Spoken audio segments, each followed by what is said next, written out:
Welcome to the program. Police in the UK have arrested a 53-year-old male suspect on suspicion of murder, dangerous driving offences and driving while unfit through drugs.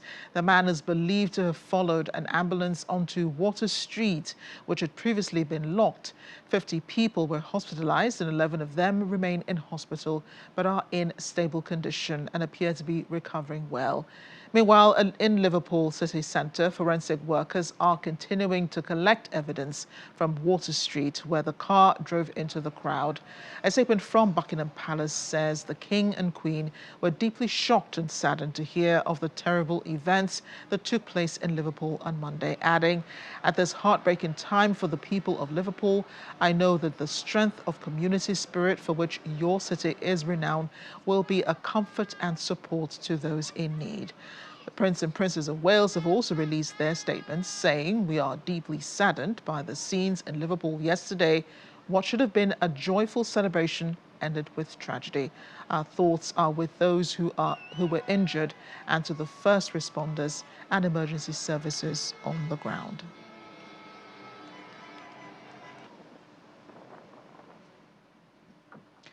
Police have said that they will continue to support the victims of the attack while an extensive CCTV search is ongoing to understand the driver of the car's movements.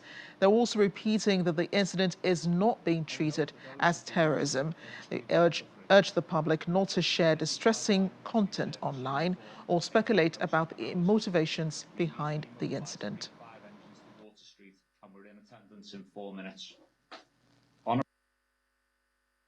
This had been a joyous day in Liverpool, with hundreds of thousands of people lining the streets to celebrate Liverpool Football Club's victory parade.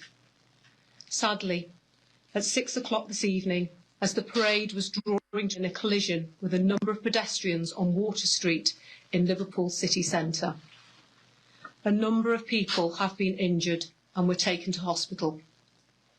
In addition, a large number of people of all ages were treated at the scene that did not require hospital treatment. Specialist officers have been put in place to support the injured and their families. Our emergency service colleagues from the North West Ambulance Service and Mersey Fire and Rescue Service also attended the scene and will be able to provide further updates. All of us at North West Ambulance Service are horrified and saddened that a day of celebration for the people of Liverpool could end in such terrible circumstances. Our thoughts are with everyone who witnessed the incident and those who have been injured.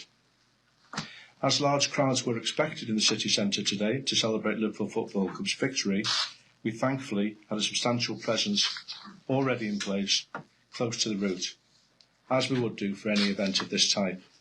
Our emergency ambulances took patients to our NHS colleagues at the Royal Liverpool Hospital, Alder Hey, Arrow Park and Aintree hospitals. Sadly, 4 of the injured were children who were enjoying the day with their friends and their families. We can confirm that our teams treated 20 patients at the scene for minor injuries, and these did not need hospital treatment.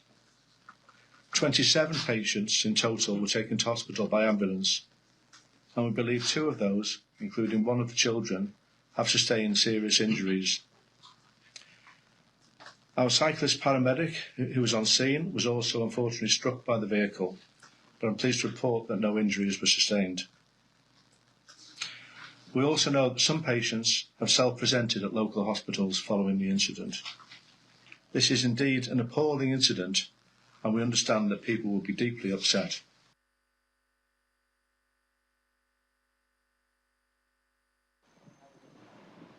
There have been more reactions to the accident in Liverpool on Monday. Reform leader Nigel Farage says the police in Liverpool had learned the lessons of Southport after information was quickly released about the suspect. The 2024 Southport stabbing saw a lack of information as well as online disinformation about the suspect's religion and nationality blamed for riots. Some online had suggested that the suspect was an illegal Muslim migrant, whereas Axel Rudakubana, was in fact born in Cardiff and from an evangelical Christian family, but that information was only released by police following days of media controversy and chaos. I must begin today by saying that our thoughts are very much with Liverpool Football Club, their supporters, who were celebrating after an absolutely fantastic season that they'd had, and our thoughts go out to all of them after that mindless act of violence. We also thank members of the public who did all they could to help the victims and, of course, our emergency services. I have absolutely no idea how many members the Conservative Party has, or indeed how many members the Labour Party has. The last figure we had was many months ago, and they were losing a member every 10 minutes. I'm not saying we are already the biggest political party by membership, but we must be very, very close indeed. As for the British Prime Minister, the whole country stands with Liverpool, he says. He has also called the scenes in Liverpool appalling and hailed the bravery of rescuers. Scenes of joy turned to utter horror and devastation, and my thoughts and the thoughts of the whole country are with all of those that are affected, those injured, which of course includes children, their families, their friends, the whole community, Liverpool fans everywhere. And Liverpool stands together, and the whole country stands with Liverpool. I'd like to thank the first responders who did a fantastic job last night and continue to do so. There's now an ongoing investigation. I'm being kept updated, talking frequently to the Mayor, Steve Rotherham. But as I say, my thoughts and the thoughts of the whole country will be with everybody in Liverpool today.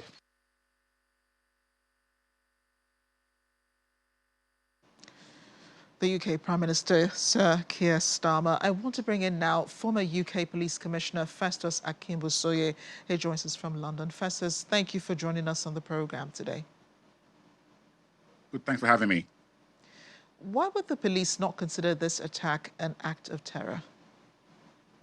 Well, first of all, I have to express my thoughts and prayers and feelings for those who have been affected by this absolutely grotesque act of barbarity that has taken place in Liverpool. And whether you are a supporter of Liverpool Football Club or not, I can say for a fact that the country is absolutely united and behind the people of Liverpool and during this very difficult time.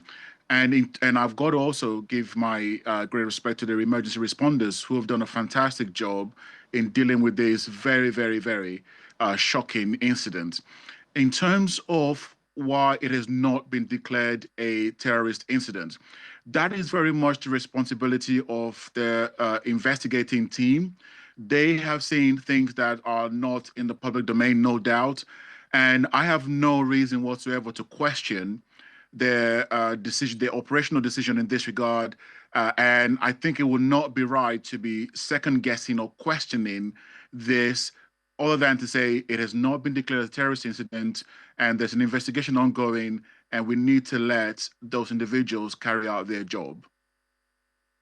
Fair enough. They do say they're reviewing CCTV footage on the accident that happened, and they already have a suspect in custody, a 53-year-old male. What happens while he's in there? I believe it's a 53-year-old male, not a 53-year-old male. So as the statement that was issued by the police force very clearly stated earlier on, the man is still being interviewed. And while he's in custody, of course, what the counterterrorism or other teams will be looking into will be if there are other parties to this offense. Of course, he has been charged with a number of very, very serious offenses, including attempted murder and driving without the right with undue influence. I think the drugs or alcohol or something like that. But certainly, the more severe charge here is the attempted murder part of the three offenses.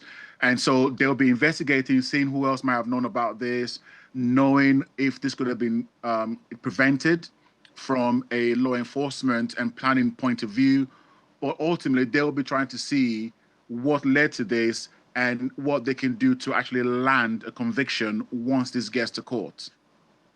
Apart from the fact that the suspect is a 53-year-old man, which we have established, there's no other information released about him. But Nigel Farage, the Reform Party leader, says the police has learned from the Southport stabbing, where there was a lack of information as well as online disinformation. How is police reaction and improvement on that 2024 incident? Well, I was one of those people that wrote articles and I was in the media at the back end of the incidents we had during the summer last year that was challenging and calling for the police to be much more proactive at times like this in making information available to the public. And I'm pleased to see there is more of that in this particular instance, and long may that continue.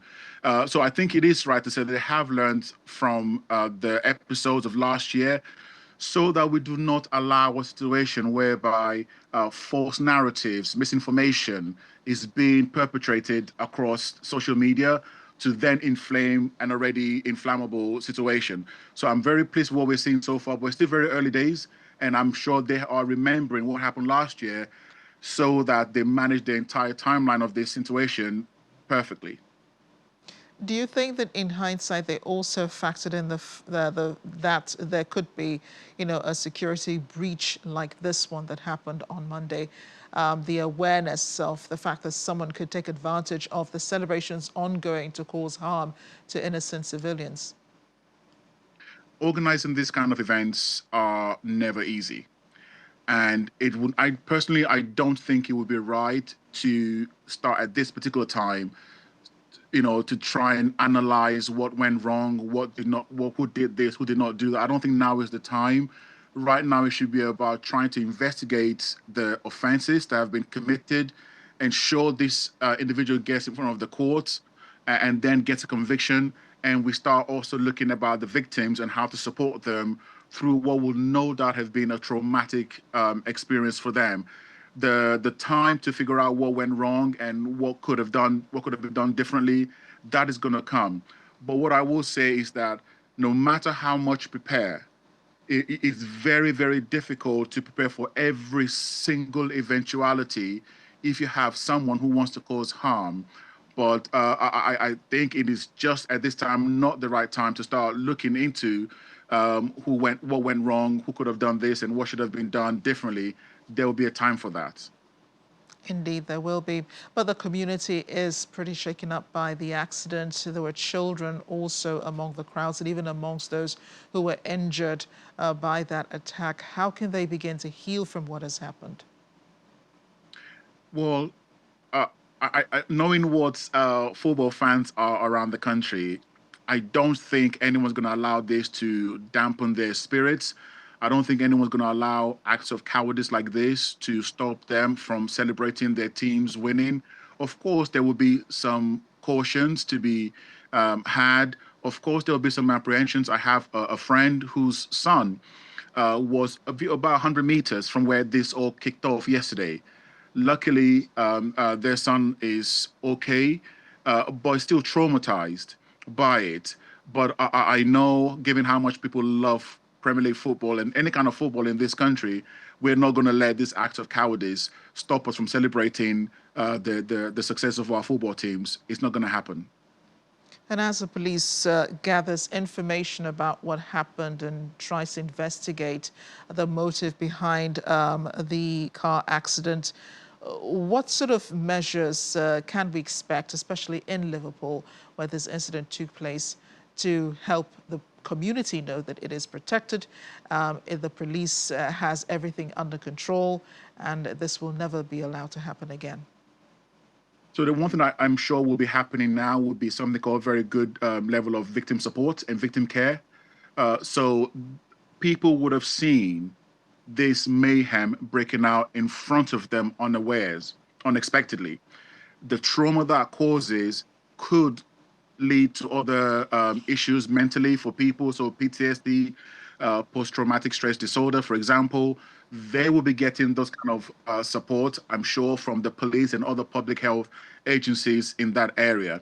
There's a heightened police presence as well in the area around that town center area in Liverpool, just to give some kind of reassurance. And I'm sure there will also be the detectives who are investigating this, talking with neighbors of this individual, trying to find out about his movements, any other kind of issues that might have led to this. So there will be a heightened level of police presence in the area and also heightened level of support for the people who are affected by this tragic incident as well. Festus, thank you again for helping us understand what happened in Liverpool. Absolute pleasure. Thank you for having me. Welcome back to The World Today. King Charles has addressed Canada's parliament, saying a new economic and security relationship between Canada and the US in mutual respect will deliver transformational benefits for both sovereign nations. The king says a confident Canada can seize the opportunity by recognizing that all Canadians can give themselves far more than any foreign power on any continent can ever take away. He says by staying true to Canadian values, it can build new alliances and a new economy that serves all Canadians. King Charles says Canada's Prime Minister and the US President have begun defining a new economic and security relationship between the two countries. The Canadian government is also working to strengthen its relationship with reliable trading partners around the world. The king says it is recognizing that Canada has what the world needs and the values the world respects. The king was invited by Prime Minister Mark Carney, who said the visit clearly underscores the sovereignty of our country, a reference to Donald Trump's claims about making Canada the 51st state of the United States. The speech was last read by a head of state, the king's mother, Queen Elizabeth II, in 1977.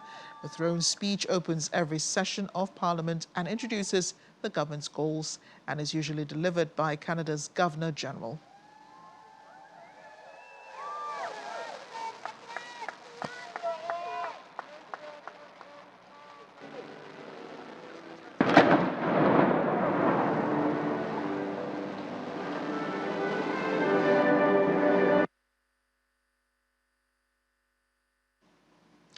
Pictures from earlier today, King Charles arriving at the Canadian Parliament. Let's bring in now international relations expert, Dr. Charles Chukwunaru, who joins us from Alberta, Canada. Quite a long way, I guess, from where the King is. Dr. Chukwunaru, thank you for joining us on the program. Thank you, Amarachi. Thank you for having me, although I can't see you. Well, I guess you will in a minute. And I'm sure that, well, I hope you're not feeling left out, not being able to be close enough to get a live view of the king of the king and the queen during their visit to Canada. Yes, in fact, I had to interrupt. I was watching the king's speech from the throne when it suddenly dawned on me that I have to be on this program. So I have to interrupt the speech to be here with you. Well, let's get your thoughts on what you heard in just a few minutes. The king's speech apparently in support of Canada, but also sort of like a warning to the United States, don't you think? Well, okay, let me start by saying that the king's speech is just symbolic. It was written by the prime minister. It's usually, the interesting thing about constitutional monarchy is that the king's or queen's speeches in occasion like this is usually written by the office of the prime minister. Same, just that is done in England, in the United Kingdom, same in Canada here. So the speech reflects the thinking of the Canadian government. Right. So, in other words, these are probably the words of Sir Keir Starmer, who probably wrote this, apparently trying to get into the mind of the king himself. But we have seen King Charles try to send subtle messages. Sorry to interrupt. Sorry to interrupt. Written by Mark Carney. Oh, right. Oh, sorry. Then it is Mark Carney's thoughts that the king actually is putting voice to, isn't it? Because he's told Donald Trump in the United States at the White House Oval Office that Canada will never be a part of the United States will never make it to the 51st state. And that's after the discussion he had with the people who own the country itself. Yes, Kanye, like Donald Trump remarked during his visit to the White House, that this is obviously an upgrade to Justin Trudeau, who was also there today during the King's speech from the throne. Yeah, Donald Trump acknowledged that Canada upgraded its leadership. I hope Nigeria and other countries will do, especially at a time like this. Kanye specifically, he didn't mince words when he told the American president that, being a real estate person himself, that he must understand that not every property is for sale. He mentioned Canada, he mentioned the White House, and of course the Buckingham Palace. He said during his campaign tour, he spoke to the owners of Canada. Of course, even before he started his campaign, he visited France and then United Kingdom. He visited the King Charles, and invited him to address or to deliver the speech from the throne to inaugurate the parliament in Canada, even before he won his election. So that speaks to a man who was confident that he would win, because he could have been another prime minister, that he was inviting the king to come and read his speech. So the message to the United States of America is very, very clear. Canada is sovereign. Canada is Canada. United States of America is United States of America. And there is nothing anybody, including Donald Trump, can do about it.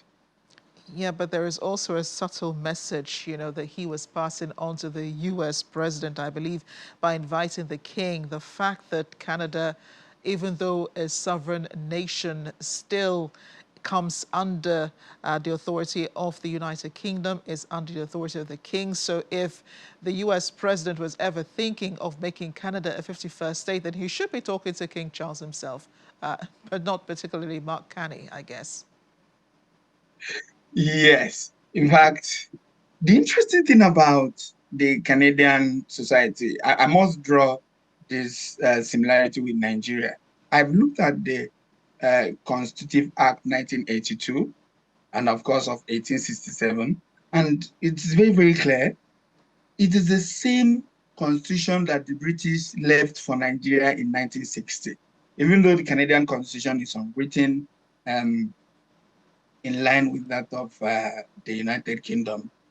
But when you look at the government, the governmental structure, and then the Constitutive Act, it is the 1960 Constitution of the Federal Republic of Nigeria, where Nnamdi Azikiwe, Dr. Nnamdi Azikiwe was the Governor General, Sir Bakatafoa Balewa was the Prime Minister, and then Chief Abofemi Awolowo was the opposition leader. That is exactly what Canada has been enjoying, and it's been relatively peaceful and prosperous. All the regions are autonomous. They have their constitution. They have their own policing. In fact, everything you see happening in Canada, what the British envisaged to have happened in Nigeria. But well, the question therefore arises, as a student of Nigerian politics. By the way, I was a lecturer in Nigerian universities over time, and I also reviewed this in the classes in Nigeria. And then looking back now, the question would be, was Nnamdi Azikiwe and his friends too hasty to get rid of the British in 1963? Could Nigeria be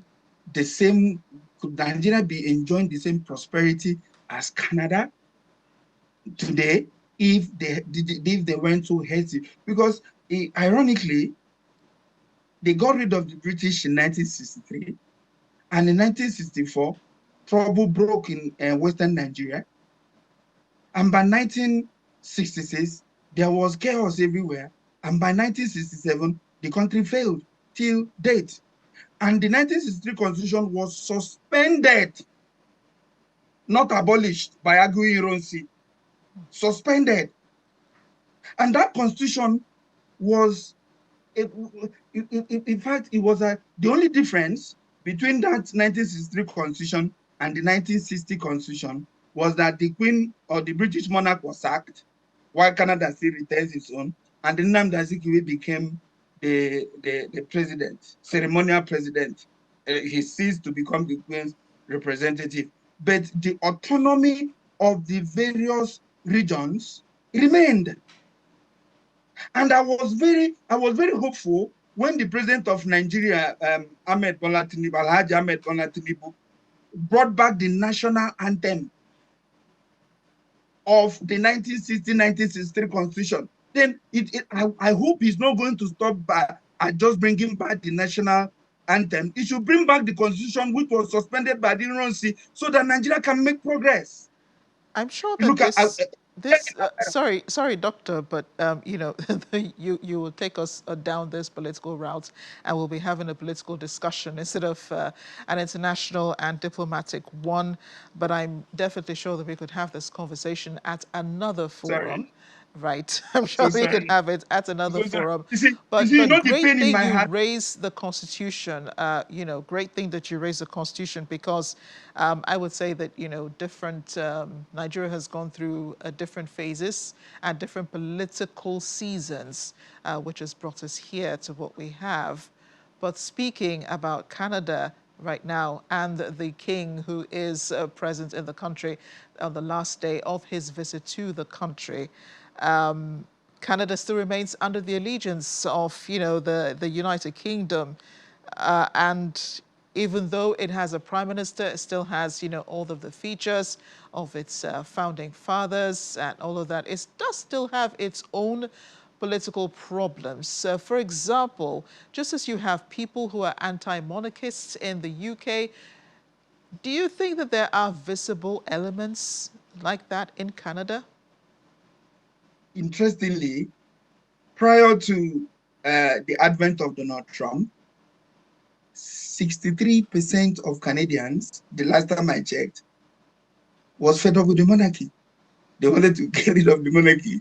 But with what Donald Trump has said, all that had disappeared. Because Canadians want to remain Canadians, and they still want to maintain the British, how do I say, their British nature, because these are two different countries. Whereas that of the United States is a presidential system, here is the Westminster system of government, where you have the parliament, where in fact, it was interesting to see the inauguration of parliament yesterday. You could see the new leader of the opposition, Andrew, and Mankani, just talking like colleagues and friends, no bitterness. Both made their speeches, and ironically, interestingly, this is the first time we're having a prime minister who is the newest member of parliament, and he appealed to his colleagues to teach him. He said, "I'm here to lead and also to learn from you." So it is quite different from that of the American system, where you have one man called the president, who would invoke presidential powers, do whatever he likes, unlike in Canada, where the prime minister sits in parliament and faces questions from the opposition week in, week out. Well, so it's totally different from what obtains in America, and the Canadians will defend that with their lives. Well, that's because they do have a common enemy, isn't it? Because the United States is threatening to assimilate Canada into the United States. I think that's the reason why all of the political candidates and political figures in Canada would be you know, joining forces, because this is against the United States and will want to protect their own country. Dr. Chukwunaru, you have to come back, obviously. Thanks again for joining us on The World Today. Amraj, I'm really sorry. I'm really sorry. You didn't want me to talk about Nigeria, but the No, it's burden fine. is It so. is fine. It's all politics. It's all part of international politics. Thank you again for joining us on the program. Thanks for having me. Thanks for having me. Well, let's slide into the United States, which marked Memorial Day on Monday. Thousands took part in the 20th Annual National Memorial Day Parade in Washington, D.C., to pay respect and tribute to soldiers who sacrificed their lives on the line. The paraders marched across Constitution Avenue, holding banners and American flags and playing instruments. Spectators were seen gathering at the side of the street and cheering along the route of the march. The parade attracted marching bands, float units from multiple states across America. Family members of the fallen soldiers also joined the parade with portraits, contributing to the patriotic tone of the event. After a 60-year absence, a Memorial Day parade returned to Washington, D.C. in 2004 to coincide with the dedication of the National World War II Memorial. The event has been held annually since then. Each year on the last Monday of May, Memorial Day is marked to mourn American military soldiers who have died while serving in the U.S. Armed Forces. It is also often regarded as the unofficial start of summer in the U.S.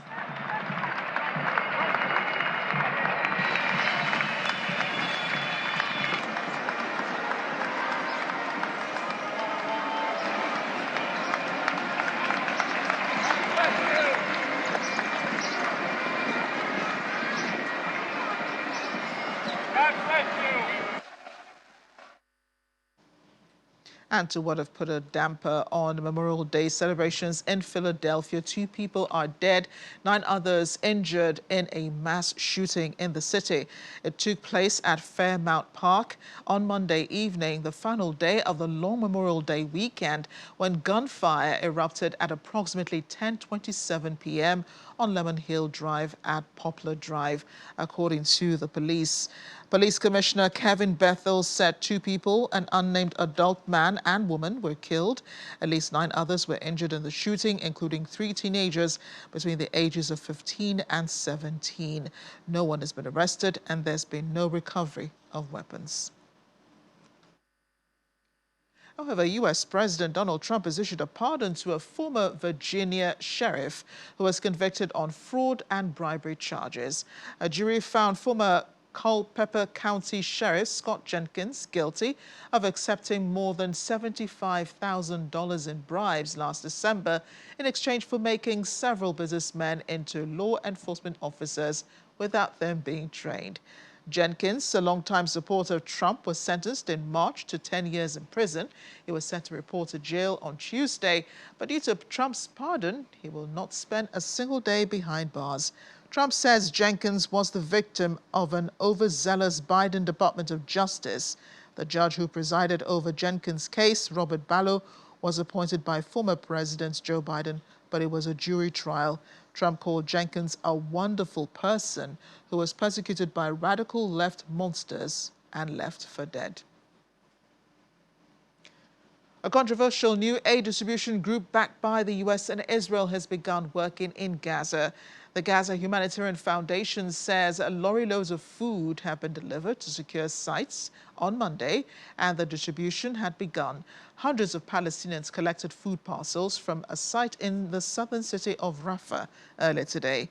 The GHF, which uses armed American security contractors, aims to bypass the UN as the main supplier of aid to the 2.1 million people in Gaza, where experts have warned of a looming famine after an 11-week Israeli blockade that was recently erased. They've warned the system will practically exclude those with mobility issues, force further displacement, expose thousands of people to harm, make aid conditional on political and military aims, and set an unacceptable precedent for aid delivery around the world.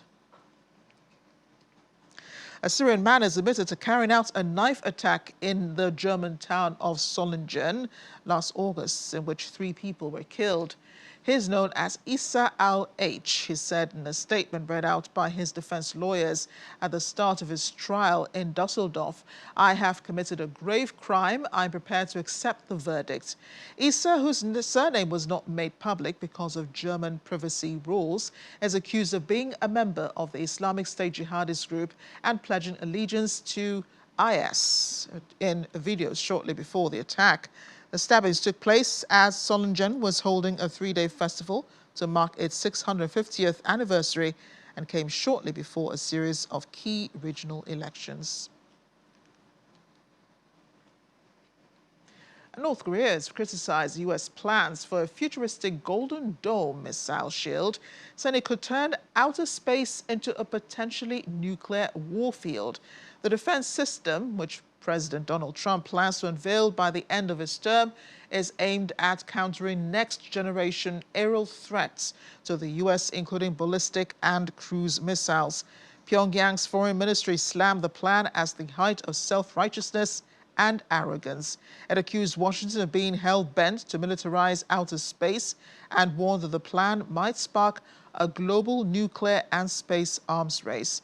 North Korea considers Washington an adversary and has routinely condemned joint military drills between the U.S. and South Korea. The senior analyst at the Korean Institute for National Unification, Hong Min, says Pyongyang probably sees the Golden Dome as a threat that can significantly weaken its nuclear arsenal. And Indian Prime Minister Narendra Modi says 9 terrorist hideouts have been destroyed in 22 minutes in India's airstrikes during Operation Sindoor against Pakistan, calling it a decisive action. Speaking at a rally in Gandhinagar, he stressed the entire action was recorded on camera to silence any calls for proof. Prime Minister Modi said at the rally, "This is a land of the brave. Until now, what we used to call a proxy war. After the scenes witnessed post-May 6, we can no longer make the mistake of calling it a proxy war. The reason is that when 9 terrorist hideouts were identified and destroyed within just 22 minutes, it was a decisive action. And this time, everything was done in front of the cameras so that no one back home would ask for proof." Modi said the term proxy war no longer applies as terrorists killed after May 6 were buried with full state honors in Pakistan, draped in national flags and saluted by the Pakistani army. This, he said, clearly shows that terrorism is not just a shadow war, but part of a deliberate and organized military strategy. And Nepalese Sherpa Kami Rita, also known as Everest Man, has scaled Mount Everest for the 31st time, breaking his own record for the most climbs up the world's tallest peak. The 55-year-old, who was guiding a group of Indian Army officials up the mountain, reached its 8,849-meter summit at 4 p.m. local time. Expedition organizer 7 Summit Treks said in a statement, Kami Rita Sherpa needs no introduction. He is not just a national climbing hero, but a global symbol of Everest itself. Kami summited Everest in 1994, guiding a commercial expedition, and has made the peak almost every year since then. He scaled it twice some years, like in 2023 and in 2024. His closest competitor for the Everest record is fellow Nepali Sherpa Pasang Dawa, who scaled the peak 29 times. That is his attempt made last week. May 27th today is Children's Day. UNICEF's country representative, Christian Munduate, has emphasized the critical role of government, the private sector, and the media in advancing the growth and development of Nigeria's children. Speaking on our breakfast program, Sunrise Daily, she called for urgent and united action to end all forms of violence and abuse against children, stressing that safeguarding their rights is key to shaping a prosperous future.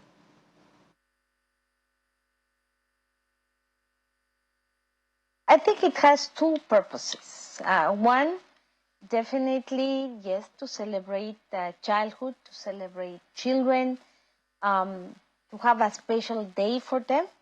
And the other purpose is to remind all adults, each one, that we all have responsibilities and accountabilities for children. We are all responsible. It's not one group or the other. I think if everybody plays correctly, do correctly what they're supposed to be doing. If I am a public servant, am I doing well my work? Am I working the number of hours I should be working for children? You know, all these, as you build the blocks, will help to transform Nigeria, as a matter of fact.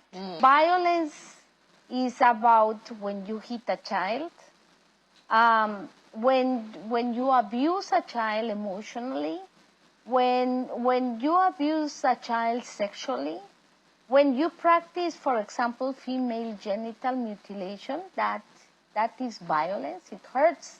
It hurts a person. So I think it's excellent to have a plan, and hopefully, I mean, the plan achieves all its milestones and all the results that it's been there, and definitely we will be supporting the national efforts towards ending violence against children.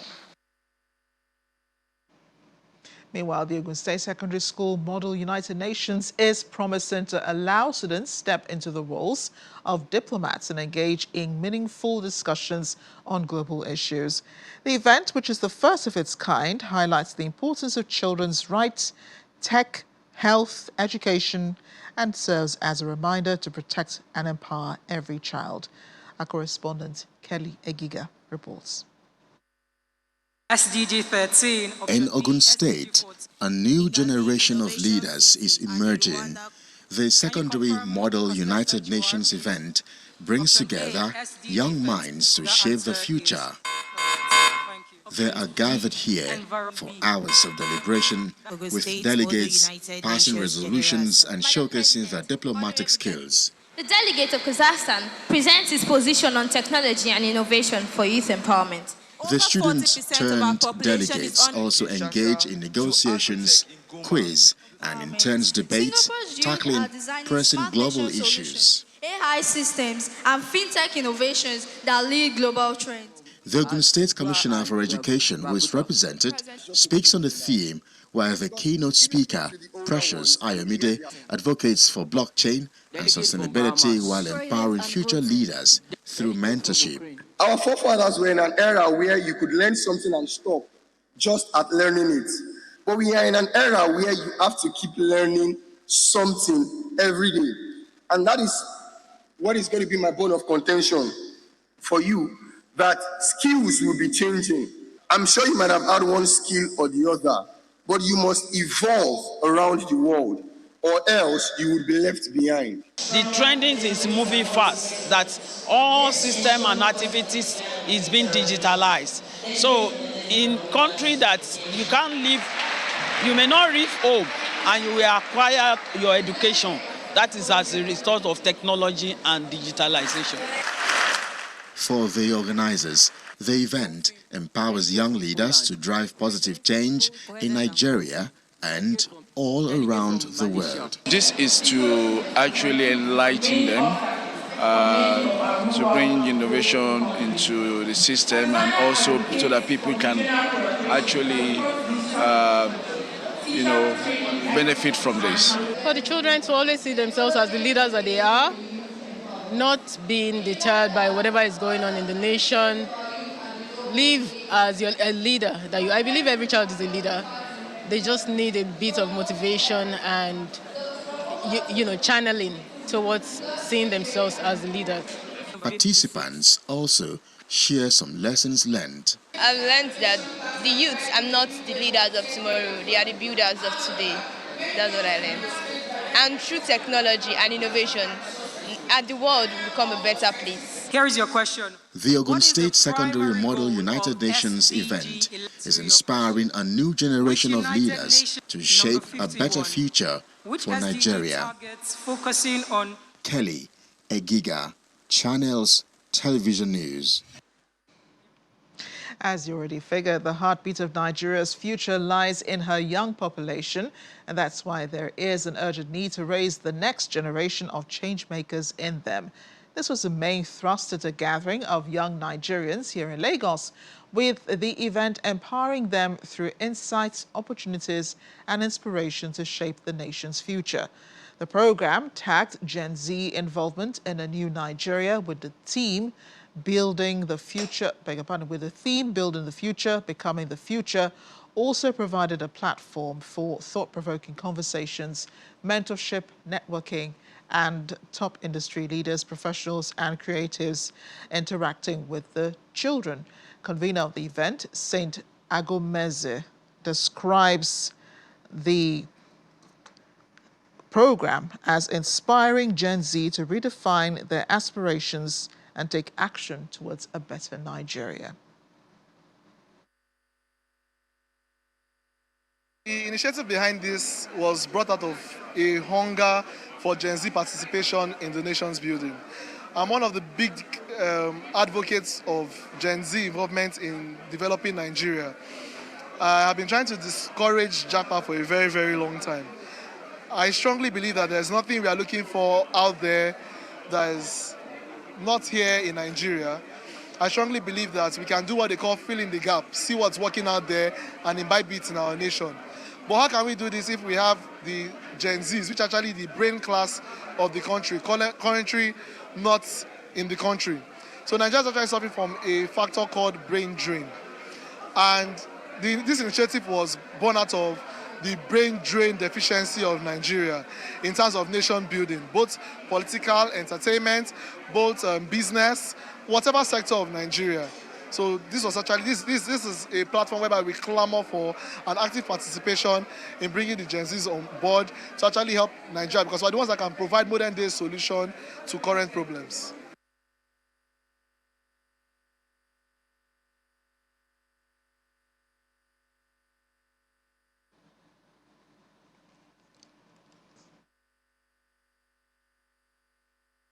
Finally, here aren't we? A group of humanoid robots developed by China media groups seen undergoing rigorous training and systemic upgrades in preparation for the World Robot Contest in Hangzhou, the provincial capital of Zhejiang in eastern China.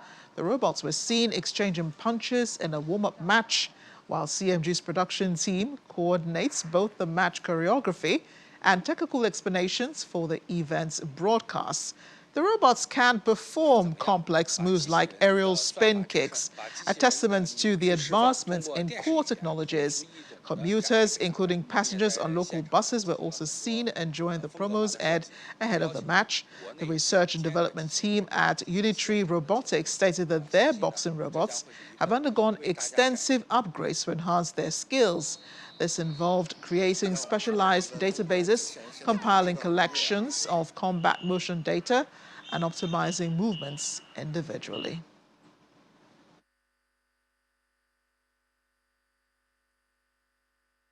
Oh, those upgrades are really good. They look almost human fighting each other.